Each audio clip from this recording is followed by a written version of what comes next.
I am joined by Action SA Member of Parliament, Athol Trollip.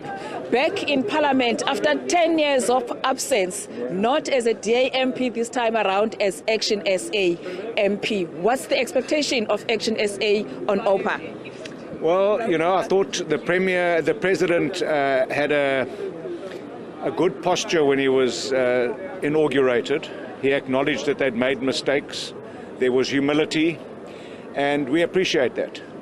But tonight, it's about forecasting what his new government is going to do differently.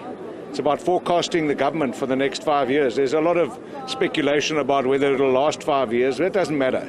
We want to know what he's going to do about corruption. We want to know why we are still grey-listed, why nobody wants to invest in this country. Crime is the biggest turn-off for investment. What he's going to do about poverty, because these are all the issues that he failed with in his previous administration. He's now got a new government with a new team. We want to hear what his new plans are. Why is Action SA not part of the government of national unity? Because I think it's really important, if you look at the new dynamic in Parliament, that we've got a really strong government, about 70%. So the bad habits of majoritarianism can come back quite quickly. And then you've got a big bloc, a new bloc in Parliament, the MKP, that are now the official opposition. And then, of course, you've got the EFF, lots of noise.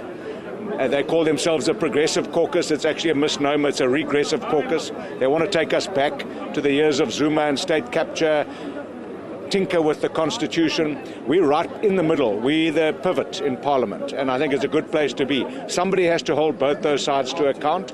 We're going to be the voice of reason. You were touted as the new SCOPA chairperson. What happened to that? Because at the end of the day, Rise Mzansi leader Songezo Zibi took the position. Yeah, look, we were approached by a delegation of leaders from the ANC to take up positions of SCOPA in the Northwest Province, Mpumalanga, Gauteng, and possibly here. We said we were prepared to do that as long as there were no strings attached. Songezo Zibi obviously twisted the ANC's arm because he signed the Government of National Unity statement of intent, and he hadn't got a cabinet position, so he wanted something, and they gave him SCOPA. We're happy with that. We don't have any strings attached in Parliament.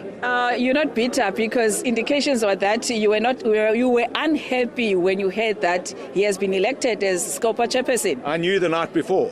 So, people who said I was unhappy are silly, because you can only get elected into a chairperson position if you have the support of the GNU. We didn't have that support. I knew the night before. I was unhappy about the fact that the meeting was scheduled for 2:15. They met at 2 o'clock in a different venue.